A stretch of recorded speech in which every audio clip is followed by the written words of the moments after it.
오늘 설교의 제목과 같은 영화가 있었습니다.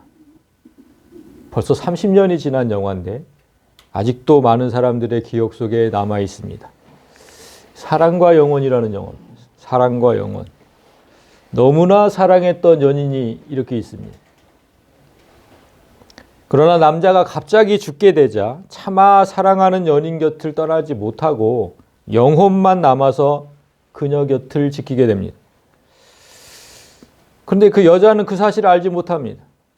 남자가 보이지도 않고 어떤 말을 해도 들리지도 않으니까 알 수가 없습니다.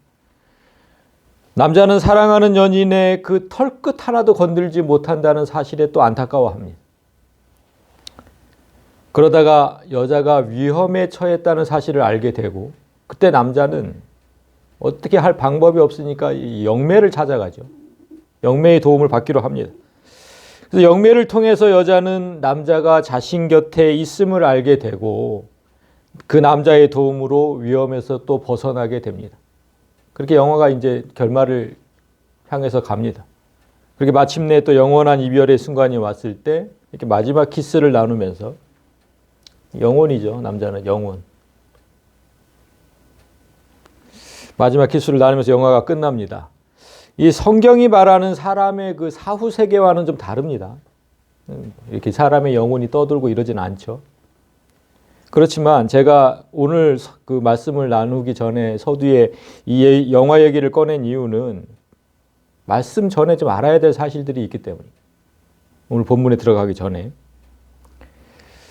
영화의 남자 주인공처럼 육체가 없는 영혼은 볼 수가 없죠. 뭐 하나님도 그래서 안 보이시잖아요. 그런데 영혼이 없는 육체는 볼 수는 있습니다. 시체를 볼 수 있잖아요. 볼 수는 있지만 그 육체와는 어떤 사랑도 나눌 수가 없습니다. 그러니까 시체와 사랑할 수는 없죠. 뭐 어떤 사랑도 안 돼요. 그래서 사랑하는 연인이 죽으면 더는 사랑할 수 없음에 슬퍼하는 겁니다. 이처럼 이 사실을 우리가 이제 기억을 해야 돼요. 육체 없는 영혼은 보이지 않지만 그 영혼이 없는 육체는 어떤 사랑도 할 수 없다. 즉 사랑은 육체가 아니라 영혼으로 하는 것이다. 이게 진리입니다. 사랑은 육체로 하는 게 아니에요. 영혼이 없으면 어떤 사랑도 할 수가 없어요. 영혼으로 하는 것이다. 이것을 기억하고 이 진리를 기억하고 오늘 본문으로 들어가야 합니다. 자, 기억하셨죠? 기억하고 이제 갑니다. 의에 줄이고 목마른 자는 복이 있나니 그들이 배부를 것이미요. 산상수훈의 네 번째 복입니다. 오늘 네 번째 복은 줄이고 목마른 자가 받을 복입니다. 그런데 의라는 것, 의라는 것이 먹을 게 아니잖아요.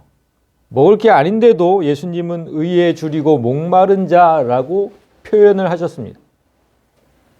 그에게 주어지는 복도 의를 채워서 배부르게 될 것이다. 뭐 어떤 표현도 맞지가 않아요. 의는 먹는 게 아닌데 표현 자체가 맞지 않아요. 그래서 오늘도 단어 연구부터 해야 됩니다. 어쩔 수가 없어요. 뭐 아무것도 맞지 않으니까. 그래서 의와 빨간 걸로 해놓은 것, 줄이고 목마른 자, 그리고 배부를 것, 이렇게 세 단어를 알아봐야 됩니다. 먼저 의라는 단어를 보면 디카이오시네. 의로움. 우리 단어와 똑같습니다. 똑같은 단어예요. 그래서 제가 사전적 의미를 찾아보니까 의가 뭔지를 사람이 지키고 행하여야 할 바른 도리. 우리말 사전에는 이렇게 되어 있습니다. 사람이 마땅히 지키고 행하여야 할 도리. 그게 의입니다. 그렇다면 이 도리에 줄이고 목마른 자, 이런 지금 사람이 지키고 행하여야 할 도리에 목마른 자, 줄이고 목마른 자, 그런 뜻이 되잖아요. 그렇다면 이 비슷한 말씀을 어디서 많이 들어본 것 같지 않습니까? 이 비슷한 말씀 어디서 들었습니까? 애통해 하는 자와 또 비슷합니다. 애통해 하는 자. 그러니까 말씀대로 우리가 애통해 하는 자를 어떻게 들었냐면 말씀대로 살지 못해서 늘 애통해 하는 것. 그런 사람과 지금 이렇게 사람으로서 지켜야 할 도리를 지키지 못해서 늘 줄이고 목말라 하는 것. 뭔가 비슷해 보여요. 그렇죠? 그래서 성경이 의미하는 의의가 무엇인지를 제대로 알면, 사전적 의미는 이렇지만 성경이 말하는 의의는 뭐냐? 좀 다릅니다. 성경이 말하는 의의. 그 의의를 제대로 알면 애통해하는 자와 일맥상통한다는 사실을 더 확실히 알 수 있습니다. 자, 여러분. 그럼 제가 의라는 거, 성경이 말하는 의의가 뭔지를 이제 설명하기 위해서 한 가지 물어보겠는데요. 우리가 이제 성경 공부 시간에, 특별히 조직신학 시간에 배웠는데, 하나님의 본질을 두 가지로 얘기하면 뭐라 그랬습니까? 하나님의 본질. 사랑과 공의. 그렇죠. 이제 이거 정말 어디 가서 물어보면 다 안 나올 거예요. 공부했으니까 나오는 거예요. 사랑과 공의죠. 이 말을 좀 더 쉽게 그러니까 하나님은 사랑이시다. 하나님은 공이시다 이런 거잖아요. 이게 무슨 뜻인지를 잘 알아야 돼요. 이게 무슨 뜻인지. 이걸 쉽게 얘기하면 제가 예를 들어서 나는 사람이다. 나는 사람이다. 이 말과 같은 거예요. 자, 보세요. 나는 사람이다. 나를 A라고 하고 사람을 B라고 생각해 보세요. 그럼 A는 곧 B죠. 근데 단어 자체가 다르잖아요. 나라는 단어와 사람이라는 단어는 달라요. 그렇지만 똑같은 의미잖아요. 나는 사람. 그렇죠? 단어 자체는 다르지만 똑같은 의미. 이게 A는 곧 B. 이런 등식이 성립을 하는 겁니다. 그래서 하나님은 사랑이시다. 이렇게 얘기를 했을 때 그 말씀은 하나님은 곧 사랑 자체다. 이런 뜻이잖아요. 성경 구절로 보면 이렇습니다. 요한일서 4장 16절에 보면 하나님은 사랑이시다. 이렇게 해놓고 사랑 안에 거하는 자는 A고 하나님 안에 거하고 B라고 해놓으면 자, 보세요. 사랑 안에 거하는 자는 곧 하나님 안에 거하는 것이다. 그렇잖아요. 그러니까 사랑은 곧 하나님, 하나님은 곧 사랑, A는 B. 이런 등식이 성립을 해요. 그렇죠? 이같이 하나님의 또 하나의 본질인 의도 똑같아요. 의도. 본질 두 개라고 했으니까. 의도 이렇게 성경 구절로 보면 이렇게 되어 있습니다. 오직 여호와는 정의로우심으로 높임을 받으시며 거룩하신 하나님은 공의로우심으로 거룩하다 일컬음을 받으시리니, 여기서 정의, 공의, 원어 자체가 좀 달라요. 그렇지만 의미는 비슷한데요. 여기서 빨간 줄로 뜨는 게 지금 우리가 얘기하는 의입니다. 체데크라는 단어인데. 자, 하나님은 의이시다. 이렇게 되어 있잖아요. 하나님은 의이시다. 따라서 지금 그러니까 하나님은 곧 사랑이시고 하나님은 곧 의이시고 이런 뜻이에요. 그래서 따라서 오늘 예수님께서 말씀하신 네 번째 복으로 그거를 갖다가 붙이면 어떻게 돼요? 의에 줄이고 목마르다는 표현은 곧 하나님에 대해서 굶주리고 목말라 하는, 이렇게 되는 거예요. 성경이 말하는 의는 곧 하나님. 하나님을 향해 굶주리고 목말라 하는 사람이 복이 있다. 자, 그럼 하나가 의라는 단어는 이제 해결이 됐습니다. 그럼 이제 두 번째 단어, 줄이고 목마르다. 이게 무슨 뜻인지를 한번 알아보겠습니다. 일단 줄이다, 굶주리다, 페이나오라는 단어예요. 페이나오. 이 단어는 실제로 육체가 굶주렸을 때 쓰는 단어예요. 실제로 육체가 굶주렸을 때. 그래서 성경에 어디에서 쓰였냐면 40일을 밤낮으로 금식하신 후에 줄이신지라. 예수님 40일 금식기도. 진짜로 육체가 굶주리신 거. 다음에 마가복음 11장에도 이튿날 저희가 베다니에서 나왔을 때 예수께서 시장하신지라. 아무것도 못 드셔서 막 배가 고프실 때. 똑같은 단어. 줄이신지라, 시장하신지라. 이때 다 페이나오가 쓰였습니다. 이 단어. 페이나오. 그러니까 진짜로 육체가 굶주렸을 때 쓰는 단어예요. 자, 그럼 목마르다는 단어도 똑같습니다. 목마르다. 딥사오 이런 뜻.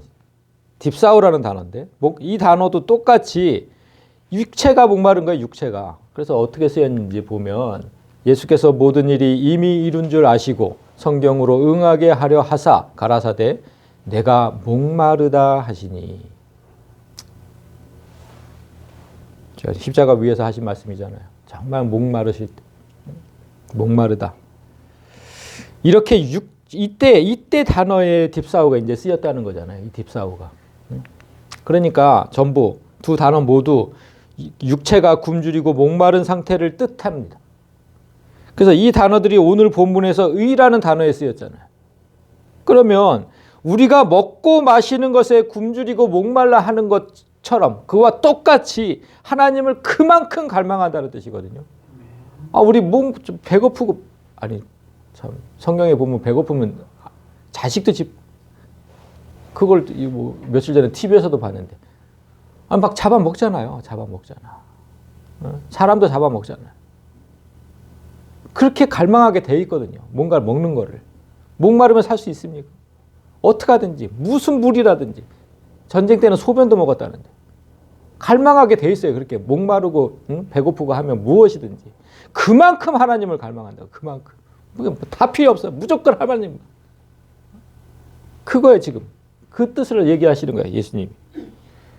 그토록 하나님을 갈망하는 자가 받을 복.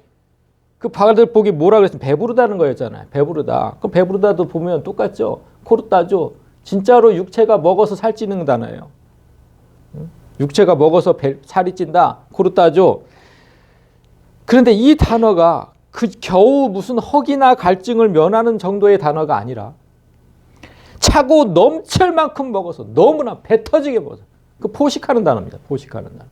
그래서 이 단어가 어디에 쓰였는지를 보면 다 배불리 먹고 남은 조각을 12바구니에 차게 거두었으며 이거 어디입니까 지금?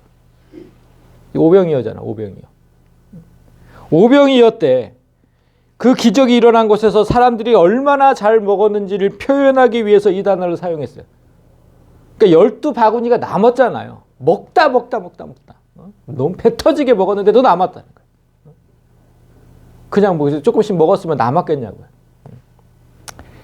따라서 예수님은 하나님의 굶주리고 목마른 자에게 이렇게 배 터지게 정말 충만하도록 이거 하나님의 굶주리고 목마른 자에게 그 영적 충만을 주신다. 하나님으로 채워주신다는 거잖아요. 하나님으로 채워주신다.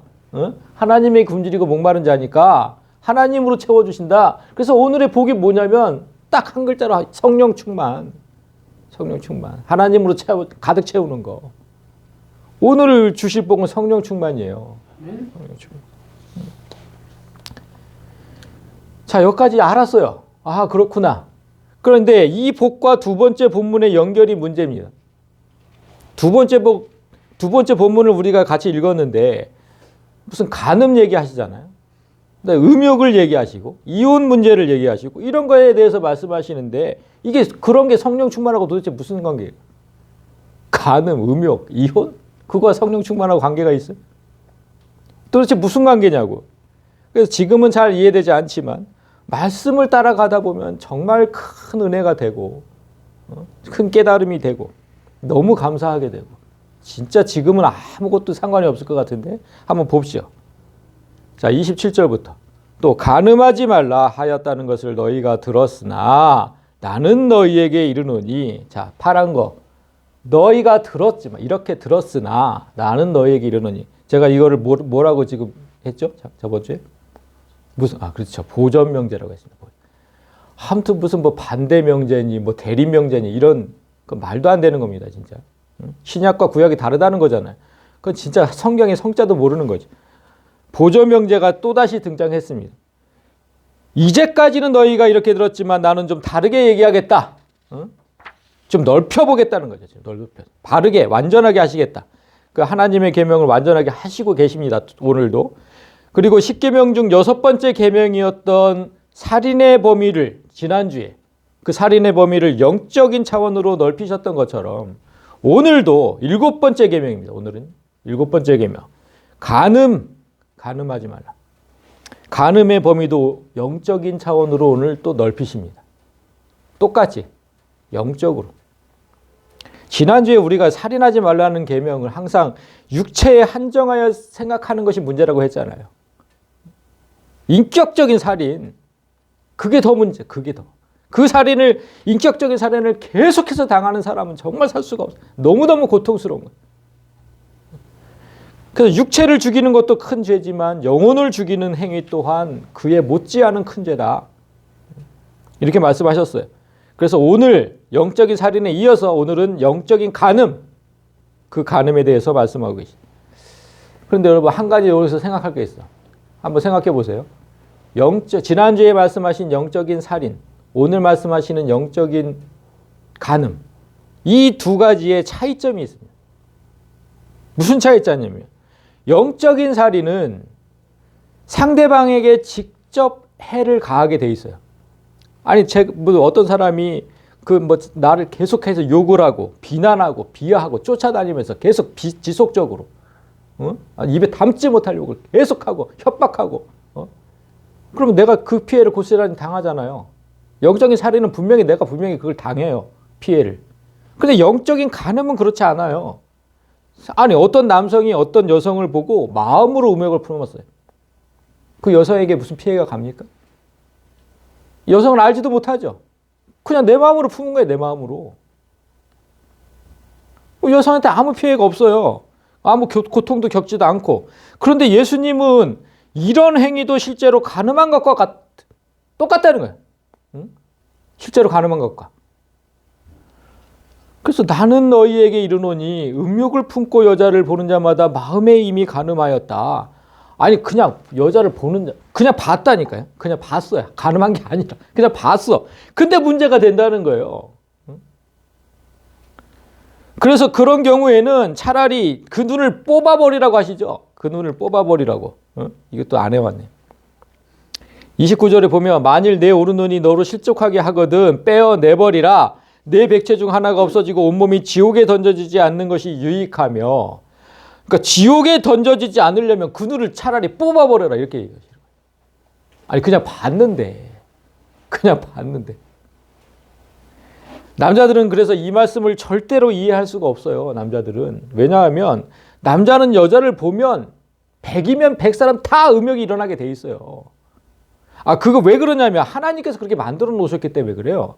남자가 일부러 그러는 게 아니라 하나님께서 그렇게 만들어 놓으신 법칙입니다. 법칙. 만약 남자가 여자를 보고도 음욕이 일어나지 않으면 종족 번식이 되지 않아요. 종족 번식이. 자, 하나님이 말씀하신 거 이거. 하나님이 자기 형상, 곧 하나님의 형상대로 사람을 창조하시되 남자와 여자를 분명히 창조하셨어요. 그리고 나서 그들에게 복을 주시며 이르되 생육하고 번성해라. 생육하고 번성해라.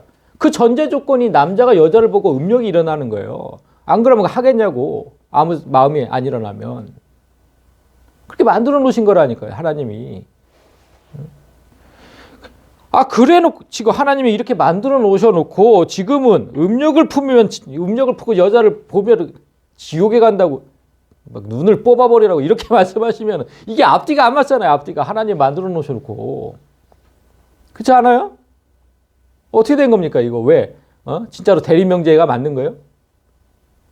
아니에요. 대리명제 아니라고 했잖아요. 잘 보세요. 하나님께서 지금 너무하시는 게 아니라 예수님 말씀의 순서를 잘 보세요. 예수님 말씀의 순서를. 자, 여자를 보고 음욕을 품은 게 아니죠. 음욕을 품고 여자를 본 거예요. 이 순서가 되게 중요한 거예요. 일반적으로 우리는 그냥 정말 섹시한 여자 보면 남자는 음욕이 일어나게 돼 있거든요. 근데 그게 아니라 음욕을 품고 여자를 본 거라니까. 여자를 보고 한순간 음욕이 일어나는 거.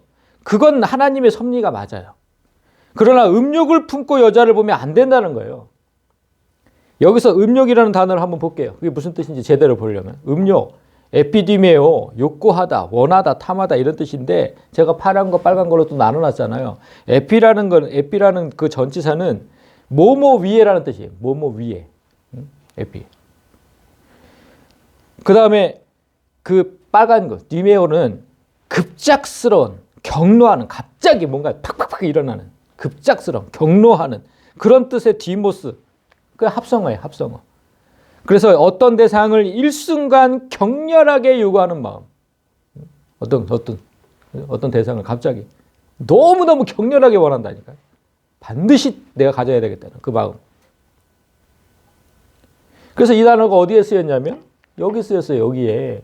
내 이웃의 집을 탐내지 마라. 내 이웃의 아내나 그의 남종이나 그의 여종이나 그의 소나 그의 나귀나 물은 내 이웃의 소유를 탐내지 마라. 탐내지 마라. 여기 이 단어가 지금 이거예요. 에피디메오. 격렬하게 원하지 마라. 왜 남의 아내를 그렇게 격렬하게 원하냐? 지금 이게 십계명의 마지막 계명이에요. 마지막 계명.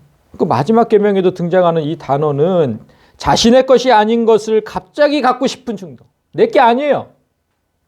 그걸 갑자기 갖고 싶은 그 악한 욕망. 그걸 뜻하는 거예요. 따라서 28절은 남성의 본능에, 지금 28절 이거는 남성의 본능에 따라 여자에게 눈길이 가는 것을 의미하지 않아요. 그건 하나님께서 만드신 남자의 본능이기 때문에 절대로 악하지 않습니다. 이 구절의 바른 의미는 이 구절의 바른 의미는 이겁니다. 이거. 성적인 욕망이 불붙듯이 일어나 내 여자가 아닌 남의 여자를 상대로 성욕을 채우고자 하는 자, 그런 자는 이미 그 여자를 가늠한 거다. 마음에 가늠한 것이라고 그랬으니까. 이런 뜻이거든요. 그러니까 남의 여자를 상대로 성적인 욕망이 불붙듯이 일어나가지고.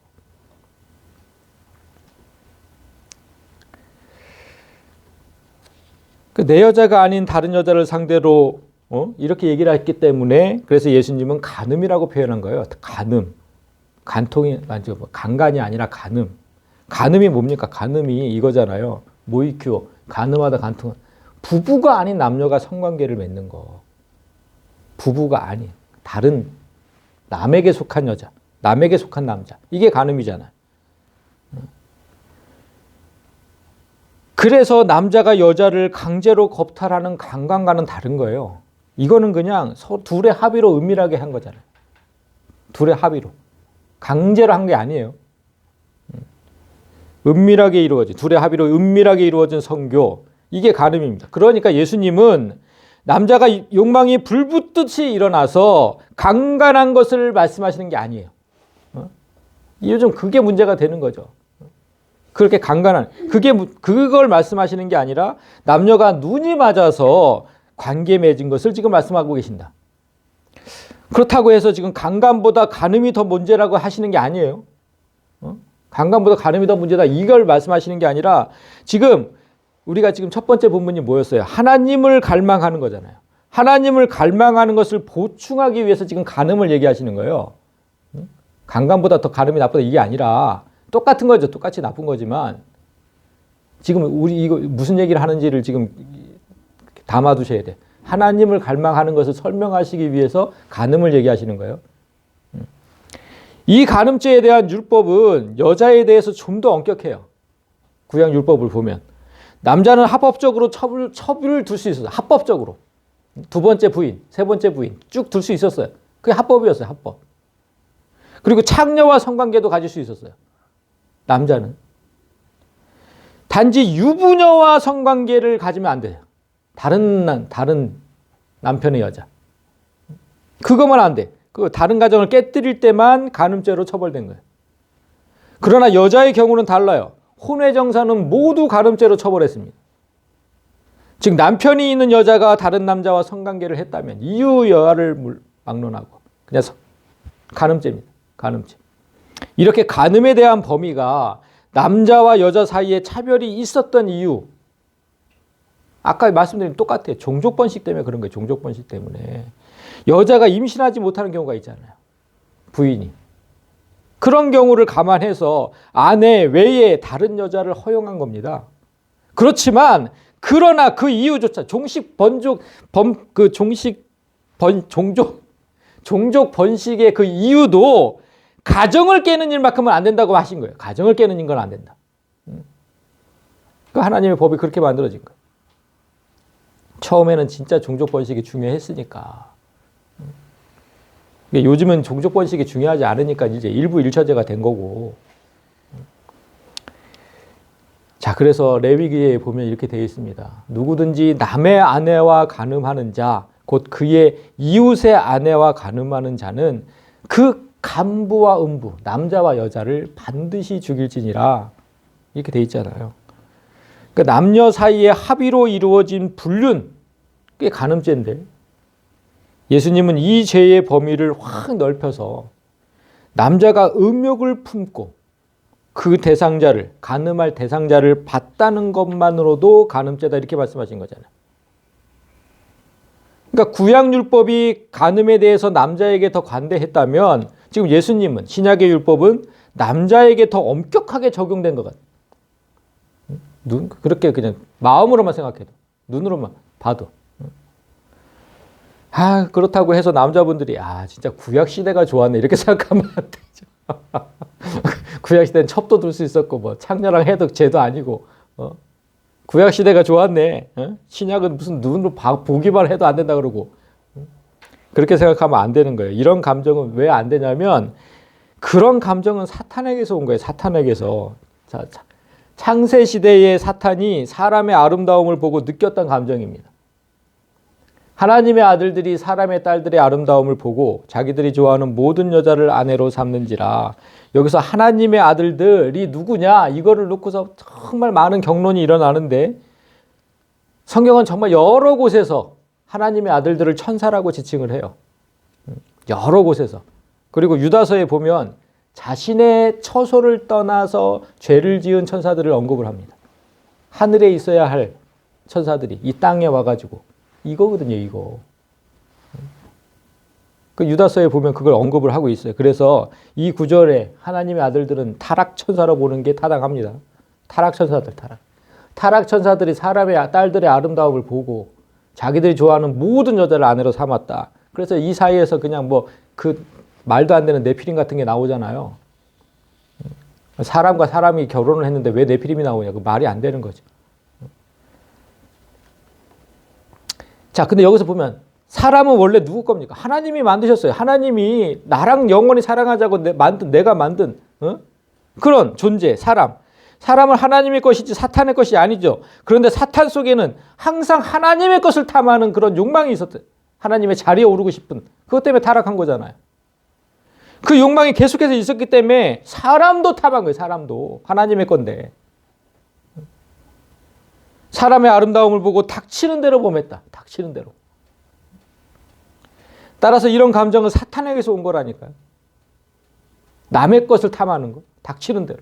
그건 사탄에게서 온 거예요. 욕망을 품고 남의 여자를 본다는 것, 그건 사랑이 아니고 탐욕인 거예요. 탐욕. 여기까지는 이해가 됩니다. 그러나 한 가지 이해가 안 되는 거예요. 아직까지도 풀리지 않는 거. 음욕을 품고 여자를 보는 것이 왜 진짜로 간음한 것이 되느냐. 이거는 지금 아직 안 풀렸어요. 이 문제를 이해하기 위해서는 영과 육의 관계를 잘 알아야 돼요. 영과 육의 관계. 이게 아직도 많은 성도들한테 정립이 잘 안 돼 있는데 영과 육의 관계, 이거를 설명하기 위해서 제가 얼마 전 종영한 드라마 얘기를 잠깐 하겠습니다. 작년이었죠. 그 철인왕후. 철인왕후라는 드라마가 있었는데 안 보셨죠? 우리 부부는 재밌게 봤는데 철인왕후라는 드라마가 있었어요. 그 드라마의 남자 주인공이 어느 날 사고로 물에 빠지게 됐는데 그런데 그 순간 그 물속에서 어떤 여성의 몸에 빙의가 돼요. 아까 사랑과 영혼처럼 빙의, 그 영매 속에 빙의된 것처럼 그 여성의 몸에 빙의가 돼요. 그래서 한동안 혼수 상태에 있다가 깨어서 보니까 자신이 빙의된 몸은 조선 25대 왕이었던 그 철종의 왕후의 몸이었습니다. 그러니까 난 지금 현대 사람인데 옛날로 돌아가서 그것도 내가 빙의된 몸이 철종의 부인, 그 사람에게 빙의가 됐어요. 그래서 그 사실을 알고 난 주인공은 그야말로 멘붕에 빠졌죠. 자기 몸이 여자로 돼 있고 조선시대로 가 있고 막 이러니까.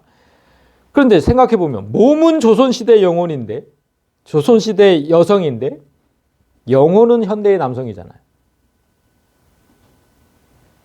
그로 인해서 벌어지는 일들을 참 재밌게 그려냈어요. 그래서 참 재밌게 봤는데 여기서 주목할 점은 그가 그 철종 왕과의 그 잠자리나 뭐 로맨스 이런 거를 철저하게 거부한다는 거예요.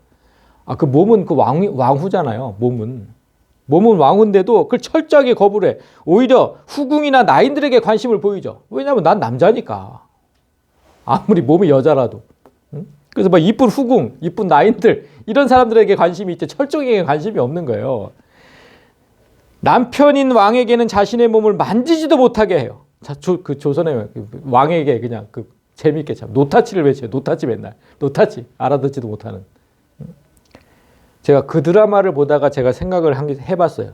제가 정말 저런 경우에 똑같이 됐다고 하더라도 아니 내 영혼으로 여자의 몸에 들어갔을 때 남자와 사랑을 나눠야 한다고 한번 생각을 해보세요. 집사님. 아니 그게 가능하겠어요? 가능하겠어요? 아니 몸은 여자가 맞아요. 몸은. 그것도 내 몸도 아니고 다른 여자의 몸. 그 여자의 몸으로 뭐 사랑을 나누든가 말든가 난 상관없다 이렇게 되겠냐고.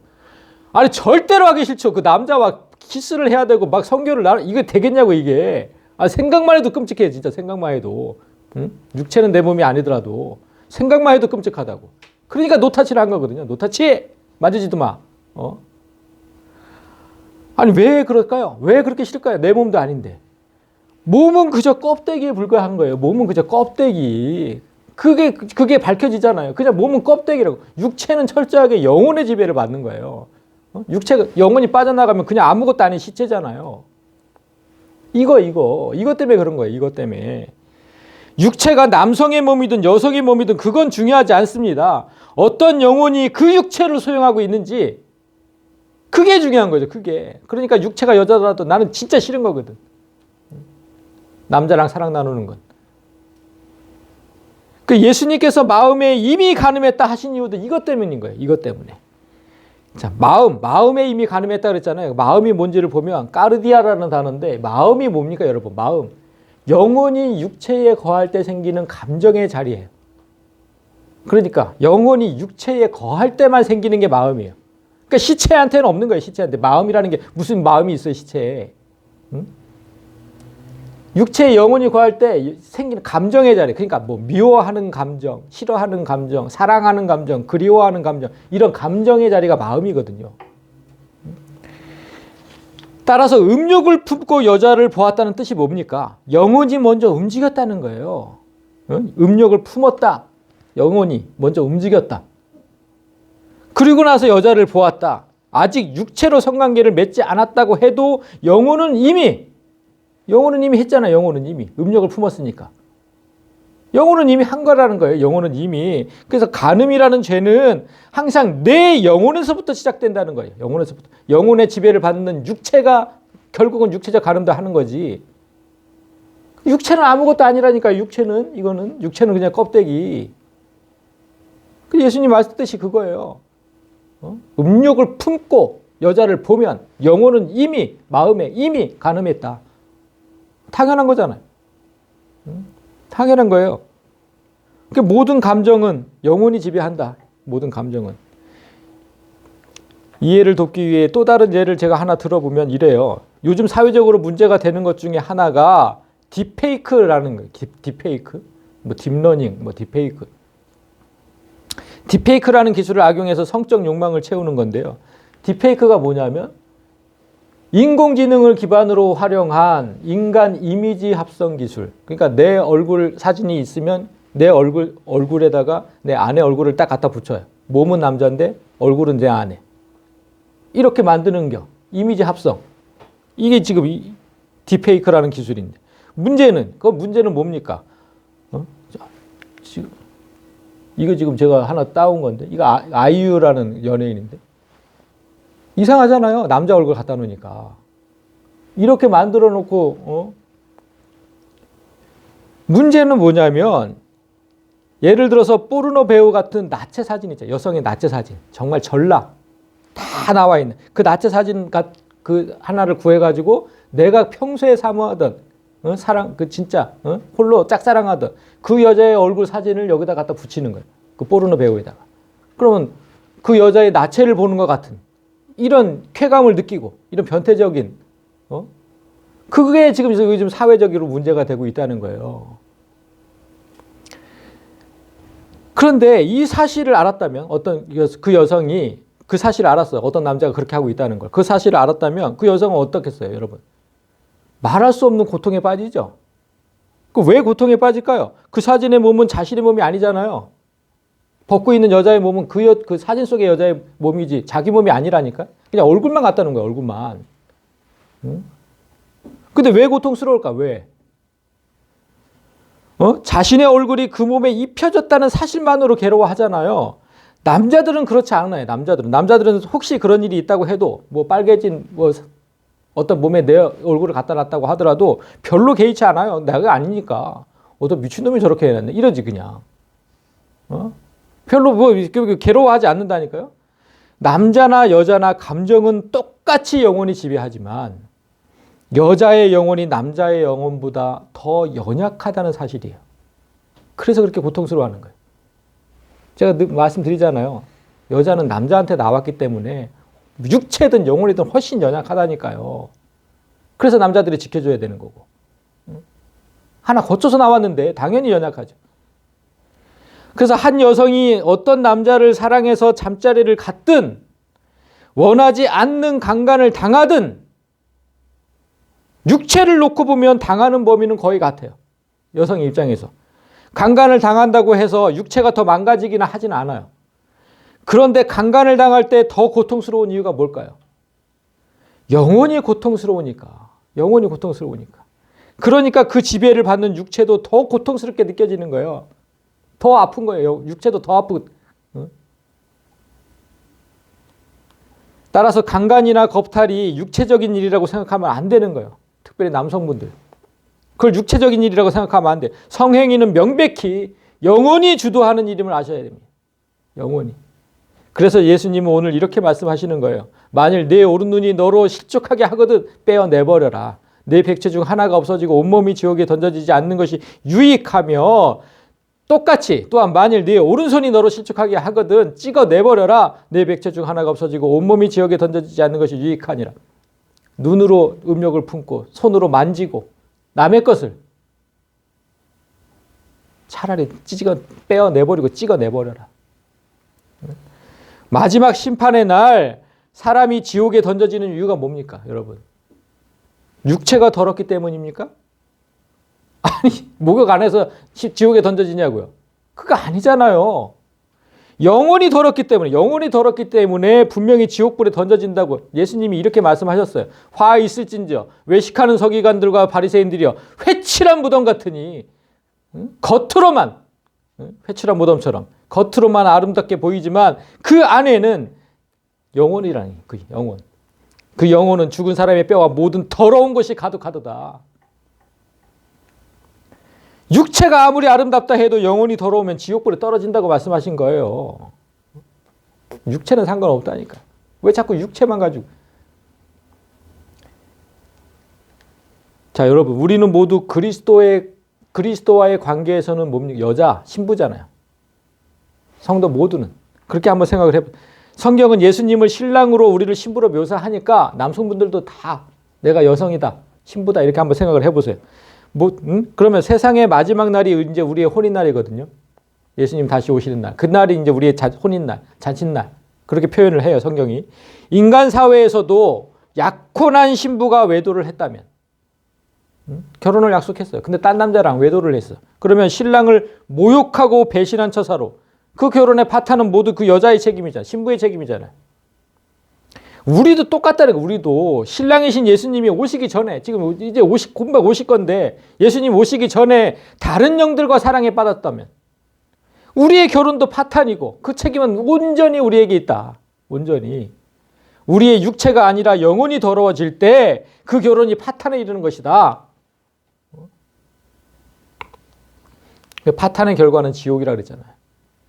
그래서 만일 네 눈과 네 오른손이 너를 범죄케 하거든, 너의 영혼을 더럽히거든, 그 뜻이 너의 영혼을 더럽히거든 차라리 빼버리라고 단호하게 말씀하신 거예요. 지옥에 가는 것보다 낫지 않아요? 지옥에 가는 것보다. 그만큼 영혼이 더러워지는 것을 경계하라는 뜻인. 여기서 오른 눈과 오른손, 계속 이제 오른눈, 오른손 이렇게 지어요. 오른 눈과 오른손. 지난주에도 말씀드렸듯이 의의 자녀들을 의미하는 거. 오른쪽은 항상 의의 자녀들. 그래서 마지막 심판 때도 오른쪽은 의의 사람들, 왼쪽에는 불의한 사람들을 두신다고 했잖아요. 그래서 예수님은 의의 자녀들을 얘기하는 거예요. 지금 의의 자녀. 오른손 자꾸 얘기하시는 거는 의의 손이라고. 그러니까 의의 자녀들. 지금 세상 사람들을 얘기하는 거 아니에요. 성도들 얘기하는 거예요. 성도들. 오른눈, 오른손 자꾸 얘기하시는 거는. 의의 사람들이, 이미 칭의를 받은 사람들이 그렇게 하면 하나님의 자녀들이 이런 영적인 간음을 저지른다면 절대로 용서받지 못한다. 지금 이렇게 말씀하신 거거든요. 자, 여기서 보세요. 누구든지 성령을 모독하는 자는 영원히 사하심을 얻지 못하고 영원한 죄가 되느니라. 절대로 용서받지 못하는 죄가 성령 모독죄라고 하셨는데, 이 성령 모독죄가 뭡니까? 바로 이미 예수의 사람이 된 사람들이 신랑 예수를 두고 외도했을 때를 얘기하는 거예요. 외도를 했을 때. 이것을 증거하는 구절이 히브리서 6장에 있어요. 자, 한 번 빛을 받고 하늘의 은사를 맛보고 성령에 참여한 바 되고 하나님의 선한 말씀과 내세의 능력을 맛보고도 타락한 자들은 다시 새롭게 하여 회개하게 할 수 없나니, 성령에 참여한 바 됐다는 게 뭡니까? 이미 예수의 사람이 됐다는 거잖아요. 이미 예수의 신부다. 너는 성령에 참여했다는 거는 예수와 한 몸이 됐다는 건데, 이미 예수의 사람임에도 다시 타락하여 사탄에게 사랑을 고백하고, 그런 자들은 절대로 용서받을 수 어떻게 해 그걸. 아니, 인간 사회에서도 그게 통용이 안 되는데.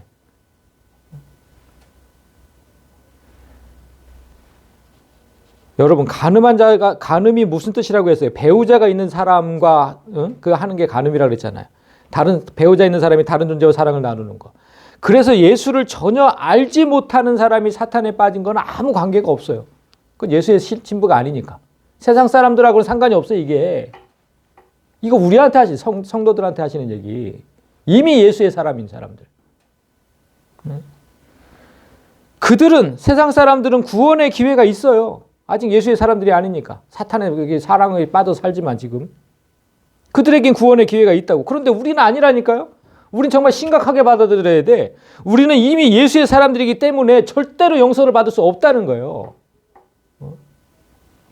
영적인 간음에 빠지게 하는 모든 것을 다 그래서 찍어내버리라는 거예요. 너희는 절대 용서를 못 받으니까 찍어내버려라. 내버려라. 그래서 예수님이 이제 마지막 구절에서 이걸 부부와 연관시키는 거예요. 이걸 부부와. 이미 짝이 있는 사람을 계속 얘기하는 거잖아요. 자, 부부와 연관하는 거. 또 일렀으되 누구든지 아내를 버리려거든 이혼 증서를 줄 것이라 하였으나, 구약 율법에 이혼 증서를 써주고 이혼을 하라고 한 이유는 결혼 생활을 하다가 혹시 불미스러운 일이 생겨서 이혼하더라도 이혼한 여자의 생계를 위하라는 법이에요. 이혼 증서를 써주라는 이유는 여성을 위한 법이에요. 그 시대는 여성 혼자서는 절대로 살아갈 수 없는 시대였어요. 아무것도 할 수가 없어요. 땅을 받을 수가 있어요. 아무것도 없잖아요. 혼자서는 살아갈 수 없어요. 그래서 아버지를 떠나면 결혼만이 유일한 생계의 수단이에요. 그런데 이혼 증서가 없는 여자와 살면 간음죄로 처벌되기 때문에 반드시 이혼 증서를 써줘서 다른 남성이 이 여성을 데리고 사는데 문제가 없도록 해라. 이게 지금 이 법의 포인트예요. 철저하게 여성을 배려했던 이 법을 완악한 유대인들이 아무 연고 없이, 다른 남자가 간음하지도 않았는데 아무 연고 없이 이혼 증서만 써주고 그냥 싫으면 버리는 거예요. 자, 이혼 증서 가서 잘 살아. 이렇게 한 거예요. 이렇게. 이 한마디에 여자는 아무 저항도 못하고 나가야 했죠. 이혼 증서 써줬으니까 그냥 나가야 되는 거예요. 남자가 싫으면 그렇게 이게 얼마나 악독한 법으로 변했냐고요. 그래서 예수님이 이 조항을 완전하게 하시는 거예요. 너희 이혼 증서 써주라 하였으나 나는 너희에게 이르노니 누구든지 음행한 이유 없이 아내를 버리면 이는 그로 간음하게 함이요 또 누구든지 버림받은 여자에게 장가드는 자도 간음함이니라. 누구든지 여자가 다른 남자와 음행을 하지 않았다면 절대로 버리지 마라. 절대로 버리지 마라. 네가 싫어졌다고 해서 그렇게 버리면 안 된다. 만약 음행하지 않았는데도 버린다면 이는 그 여자를 간음하게 만드는 것이고, 그렇게 돼 있잖아요. 그 여자와 결혼한 남자도 간음하게 되는 것이다. 왜 그렇게 됩니까? 음행만이 하나님께서 허락하신 이혼 사유이기 때문에 그래요. 따라서 이 죄를 범하지 않았다면 이혼 증서는 아무 효력이 없어요. 하나님이 정하신 그 법은 음행이잖아요. 음행, 간음. 그래서 간음 이외에 이혼 증서 써줘? 그럼 100개가 있어도 소용없어요. 그거는 아무 효력이 없어요. 그 아무 효력이 없어. 그래서 이혼증서 써서 보냈어. 그런데 아무 효력이 없는데 누구랑 다른 남자랑 살아. 그럼 어떻게 됩니까? 간음이잖아요. 하나님 앞에서 아무 효력이 없다니까요. 그 이혼증서가. 지금 그 말씀 하시는 거예요.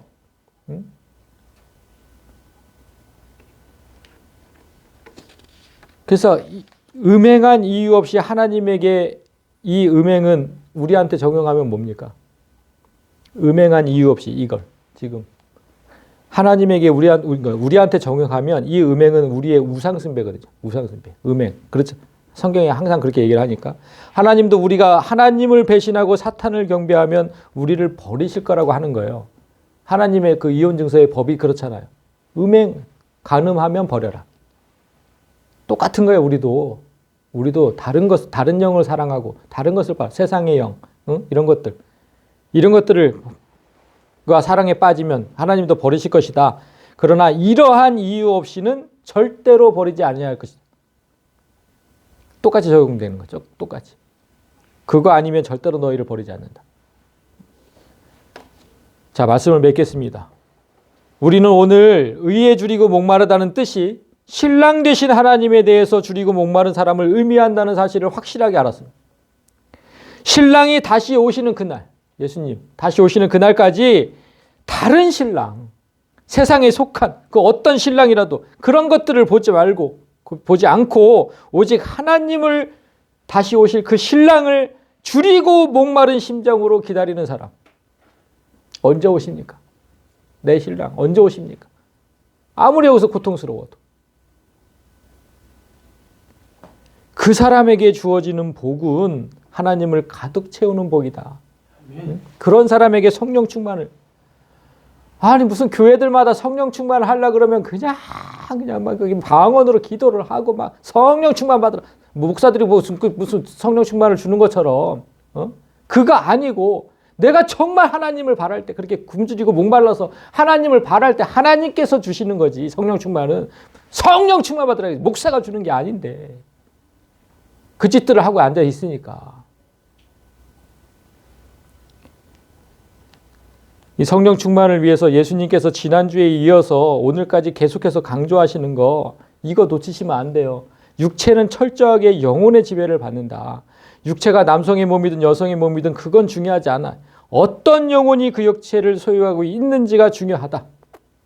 어떤 영혼, 하나님의 영혼이 내 육체를 소유하고 있는지 악령이 내 육체를 소유하고 있는지 그게 중요하다. 그게. 그래서 하나님의 영이 내 육체를 완전하게 지배할 때 정말 완전하게 지배할 때 그게 성령 충만인 거예요. 그게. 여러분 성령 충만을 간절히 소망하시기 바랍니다. 성령이 내 육체를 지배하면 음욕을 품고 사람을 보지 않아요. 성령이 내 육체를 지배하면. 음욕은 분명히 사탄에게서 온 거라고 했잖아요. 아까 말씀드렸잖아요. 성 문제로 넘어지는 남자들, 특별히 목사들 얼마나 많습니까? 성 문제로 넘어지는 거. 그들이 여성의 영혼을 보지 않고 육체만 보았기 때문에 그래요. 특별히 하나님께 속한 여성이잖아. 교회에 있는 여성들은. 하나님께 속한 여성들. 그 여성을 지배하는 영혼이 누구라는 거예요? 성령이라는 거잖아요. 하나님이시라는 거잖아요. 그 주인이 하나님이라고. 그런데 그거 영혼은 보지 않고 굳이 육체만 보니까 그 자매를 범하고 그러는 거잖아요. 그래서 제가 이제 오늘 말씀을 들은 이후부터 이제 제가 여러분에게 부탁드리는 것은 이제부터 그 누구를 보더라도 사람의 몸을 보지 말고 영혼을 보려고 노력을 하세요. 그 육체를 보지 마세요. 그 안에 감춰진 그 영혼, 그걸 보려고 한번 노력을 해보세요. 하나님이 이렇게 얘기하셨잖아요. 내가 보는 것은 사람과 같지 아니하니 사람은 외모를 보지만 난 여호와는 중심을 본다 하셨잖아요. 여기서 중심이라고 번역된 단어가 아까 우리가 봤던 그 까르디아 마음이에요. 나 여호와는 그 마음을 본다 이렇게 된 거거든요. 그 마음이 사람이 사랑을 느끼는 감정의 자리라 그랬잖아요. 그러니까 하나님은 네가 나를 사랑하는지 안 하는지 그 마음 중심을 본다 그거거든요. 외모를 왜 봐요? 외모는 껍데기인데. 우리도 그 사람의 마음을 보려고 노력해야 된다는 거예요. 그 사람의 마음. 껍데기를 볼 필요 없어요. 껍데기는. 그 사람의 영혼이 어떤 상태인지, 마음이 어떤지 그것만 살피고 보자는 거예요. 그것만 살피고.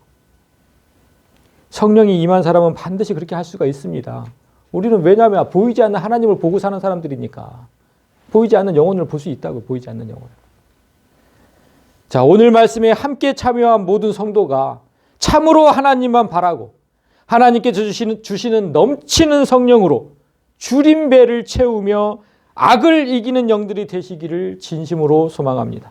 아멘. 찬양하고 기도합니다.